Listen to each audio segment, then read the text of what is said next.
14-year-old girl seeks medical support for overseas treatment.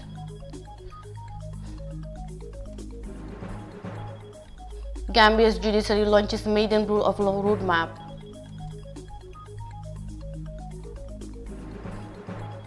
And Gambian government condemns military takeover in Myanmar. These and more comment on Gambia24.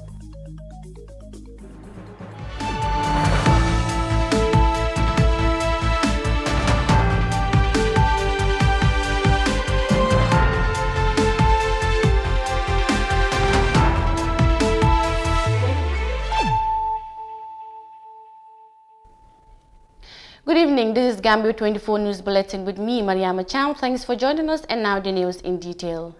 A 14-year-old girl residing in Abuko is suffering from a heart disease which requires immediate surgical attention from abroad. Ilen Baji has been suffering from heart disease for 3 years, which has affected her education. More of that in this report. The 14-year-old Ilen is suffering from a heart disease called rheumatic heart disease condition, in which the heart valves may have been permanently damaged by rheumatic fever. The ailment started to surface when she was 12 years old, as it weakens her legs and usually causes severe pain from her backbone to the heart. Ilen Baji is seeking for support to undergo overseas to facilitate her medical treatment. The heart valve damage may start shortly after untreated or undertreated streptococcal infections such as strep throat or scarlet fever. Ilen is currently depending on temporary medication to ease the pain and help improve her health condition. Speaking to iAfrica TV, Nene Sambo explains the health complications her child has been encountering since the sickness struck her 3 years ago.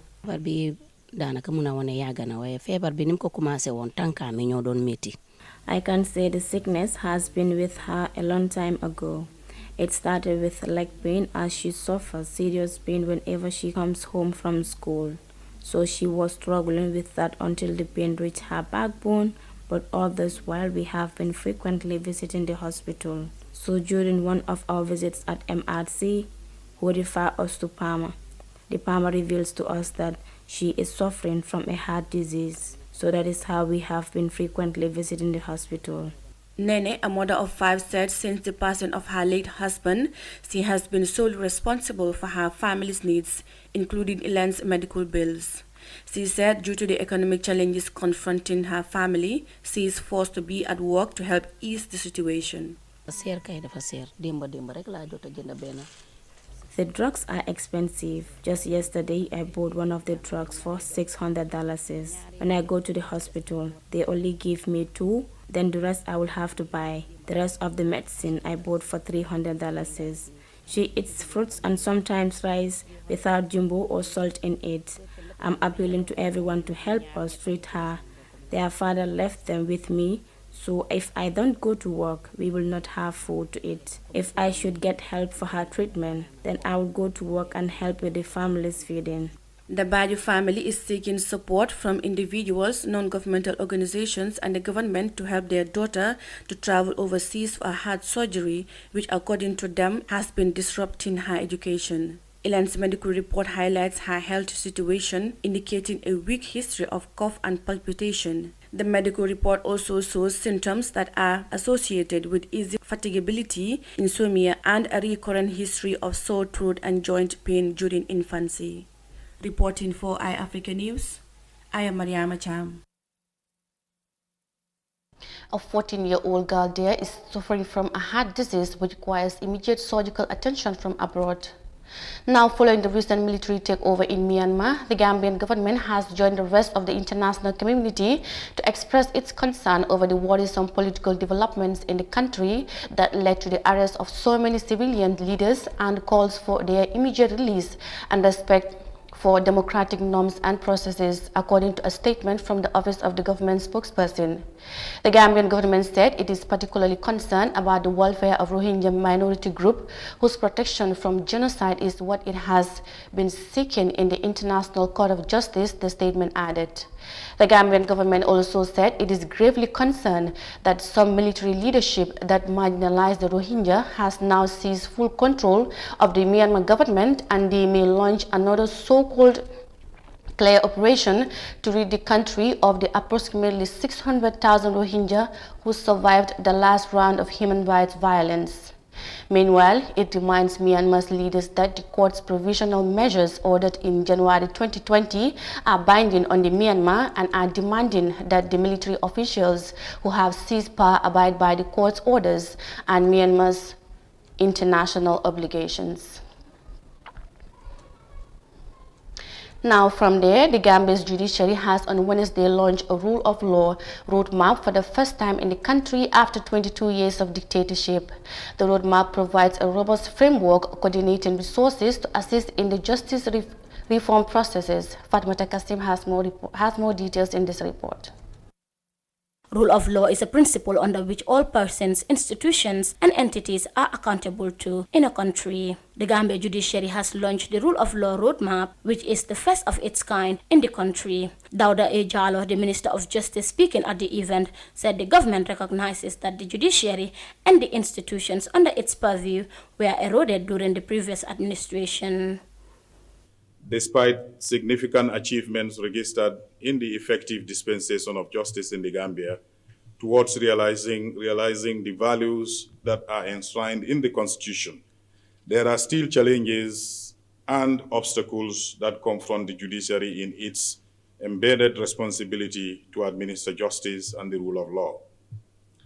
As part of the National Development Plan 2018-2021, and the Strategic Plan of the Judiciary 2021-2025, government recognizes that the judiciary and the institution under its purview were degraded during the previous administration. In this regard, government is steadfast in assisting the judiciary in enhancing its judicial system, promoting human rights, access to justice, and good governance, with the expected outcome of improved access to quality justice service without undue delay, fully functioning courts in all regions, and an indigenized judiciary.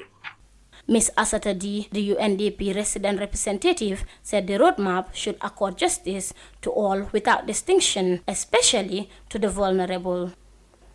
Essential that the rule of law institution agrees on the measures that will ensure that women, children, youth, and persons with disabilities have access to justice.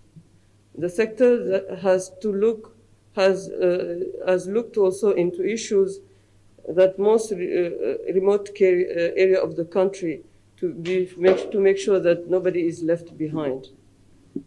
As we all know, the security sector plays a critical role in the justice chain, and indeed, in the Gambia's security institutions are critical part of the roadmap.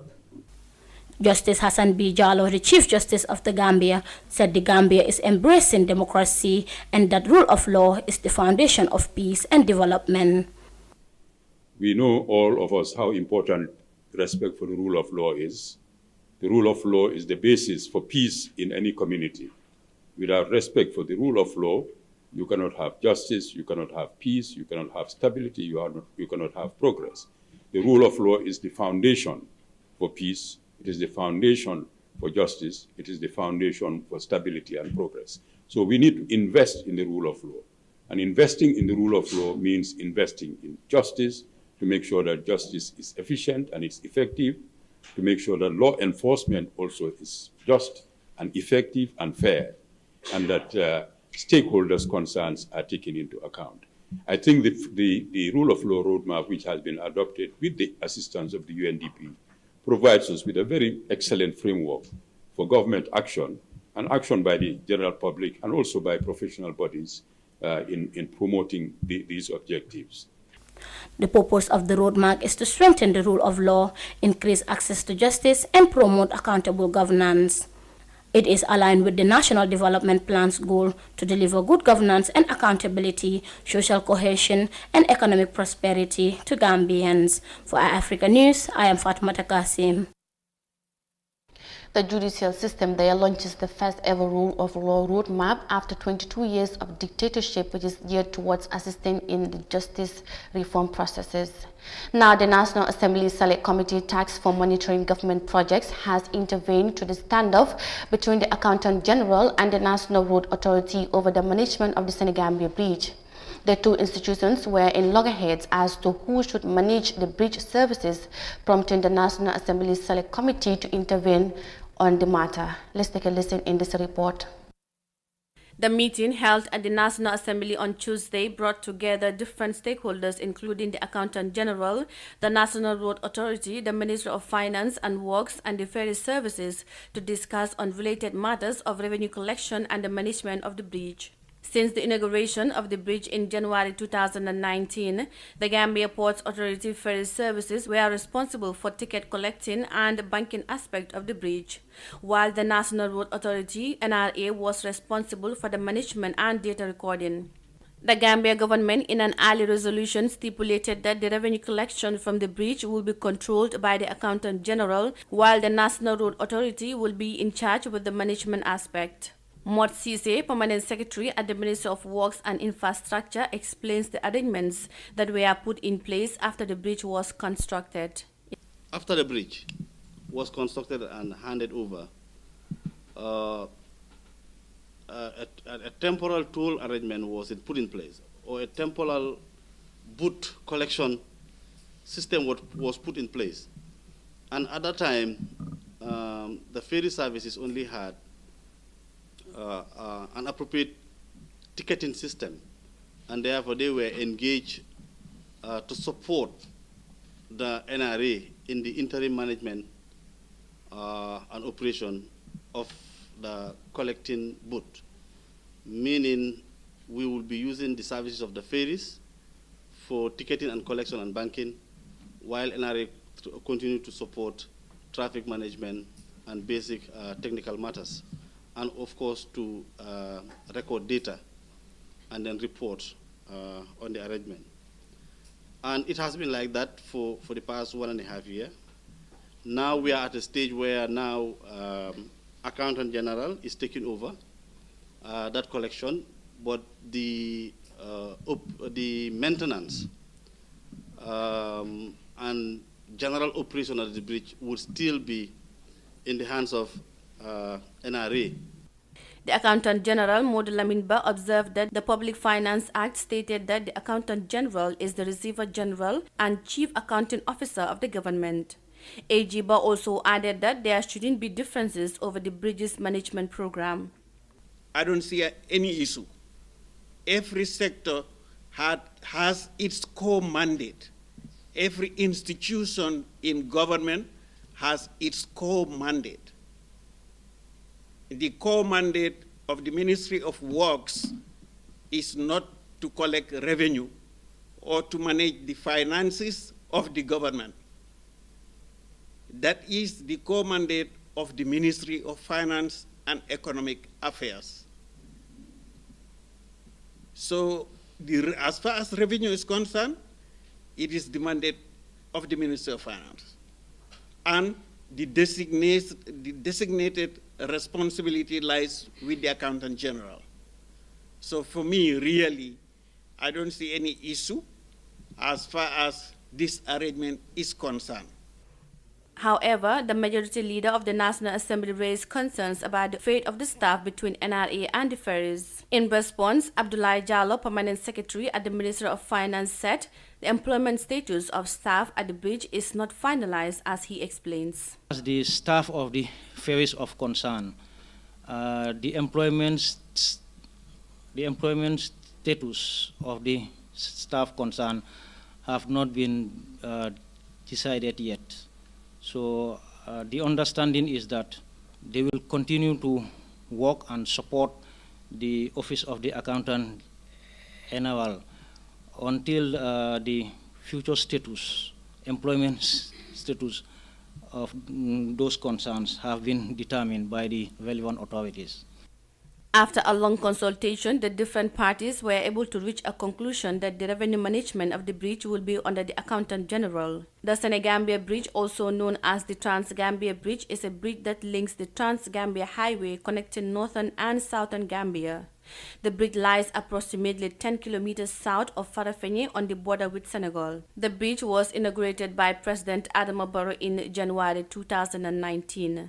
Reporting for iAfrica News, I am Mariama Cham. The Select Committee on Monitoring Government Projects intervened on the standoff between the Accountant General and the National Road Authority, among others. We will now take a quick commercial break. We'll be right back. Stay tuned. The pride we take in our brand, the work we put into constantly change the landscape and elevate real estate in the Gambia, it's compared to none. From inception, our goal was to add value to the beautiful Gambian landscape. That's why we are proud innovators of community estates. Kololi Sands is an exceptional piece of work, tailored for ultimate convenience and luxury, to bring you an element of finesse that is rare but unique in its own. This is also our pride and joy, and we welcome you to the exquisite beauty right here in Kololi and right here on the waterfront. Kololi Sands, feel the ocean breeze at your doorstep.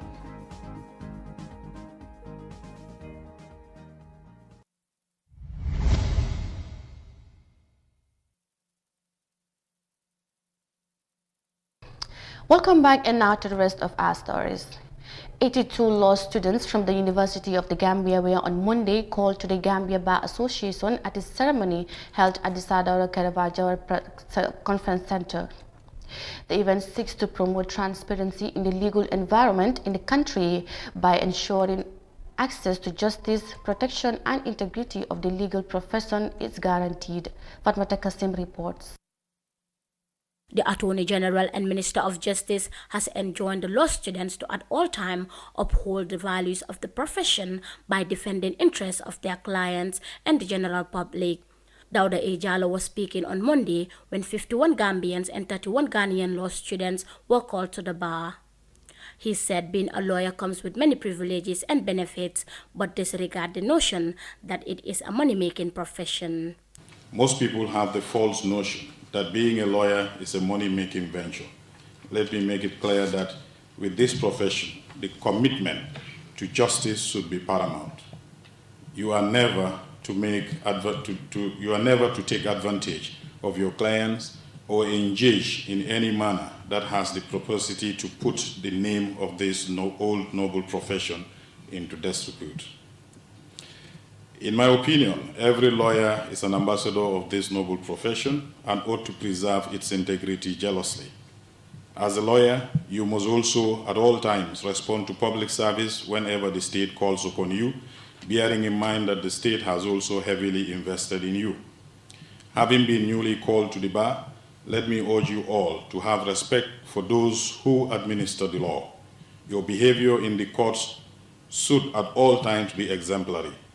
Judges, magistrates, and cadis have full control of their courts and therefore require from you due regard and consideration, both within and outside of the court premises. Matters that should be settled in court should be dealt with in that forum and not in the press or on social media. Honorable Jallow observed that the legal profession is a landed and noble career with distinction that calls for dignity and a high sense of morality, humility, and respect towards others. Surahata Jani, a senior member of the Gambia Bar Association, advised the graduates never to see the profession as business. Mr. Jani said a young lawyer should decide at an early stage whether to be a millionaire by changing the course to a business or respect the doctrines of the noble profession. Never call the legal profession a business, because that is a concept applied by economists but inappropriate for lawyers, who, unlike businessmen, are governed by a code of conduct, the violation of which might cause you, the weak, you work so hard to acquire, the privilege to wear. A legal practitioner can be disbarred, not debarred, as some people say, but there is no institution that can bar a person from engaging in business. Even prisoners often do business in prison. It is far from my intention to deride or criticize business, for I acknowledge fully that legitimate businesses are at the forefront of the fast development of any country. What I wish to stress is that a young, true lawyer should decide at an early stage whether they aspire to be a dollar millionaire, billionaire, thus changing course to business, or to stick to a great and noble profession that places barriers to the maximization of profit and glorifies integrity, honor, and justice. The call to the bar is a legal term of art in most common law jurisdictions, where a person must be qualified to be allowed to argue in court on behalf of another party and are then said to have been called to the bar or to have received a call to the bar. The bar is now used as a collective noun for barristers, but literally refer to the wooden barrier in old courtrooms which separated the often crowded public area at the rear from the space near the judges reserved for those having businesses with the court. Barristers will sit or stand immediately behind it, facing the judge, and could use it as a table for their briefs. For iAfrica News, I am Fatoumata Kasim. Over 80 law students from the University of the Gambia are called to the bar. Now, Demoso, former Director of Internal Security of the National Intelligence Agency NIA on Wednesday, appeared before the Truth Commission to testify on his role as a member of the panel that investigated the March 2006 alleged coup led by Ndu Cham. So said the panel consisted of various officials including the police, paramilitary and the National Intelligence Agency. Naisisa reports. The former Director of Internal Security at the National Intelligence Agency, Dembaso, was part of an investigative panel instituted in 2006 to interrogate alleged coups against the government led by Colonel Ndu Cham. About 70 civilians and members of the Gambia Armed Forces were unlawfully arrested for their alleged involvement in the March 2006 failed coup. Several journalists and editors were also unlawfully detained for many weeks. So the Assistant Inspector General of Police explained the mode of operations during their panel's investigation. So we were ushered into a room upstairs, which was supposed to be the venue for the panel. It's an open room, I think it's a conference room, and we have chairs put up around a table, a conference table, for the panel members to occupy. And in front of that same table, there was an executive chair meant for the suspects. Suspects of the coup who appeared before the Third Commission, including Bunja Dabo, said they were forced to write a statement and sign it. Some were even reported to have been unlawfully beaten and brutalized before they were brought before the panel for interrogation, which was confirmed by the witness. In civilized societies, for a suspect to be brought in haggard looking, in tattered clothes and interviewed, is it acceptable? No, Counsel. Allah, Counsel. Is it acceptable that suspects are beaten and brought into the interview room and interviewed? Is that accepted? No. Allah, Counsel. The 2006 alleged coup suspects were severely tortured and some were sentenced to death. The alleged coup was planned on March 21, 2006, the day the ex-president Yahya Jammeh should return from Mauritania. Dembaso, a native of Kampasa in Fonyi Jaro district, joined the Gambia police force in 1985. Upon his passing out in 1986, he worked at the police headquarters in Banjul and later moved to NIA in 1995 at the Serious Crime Unit. For iAfrica News, I am Daisy. So, former Director of Internal Security of the NIA shares his testimony with the Truth Commission on his role as a member of the panel that investigated the 2006 alleged coup. That's all we have for you in today's edition of Gambia24. Join us for more news on iAfrica.tv. I was your presenter, Mariama Cham. Thanks for watching and have a good night.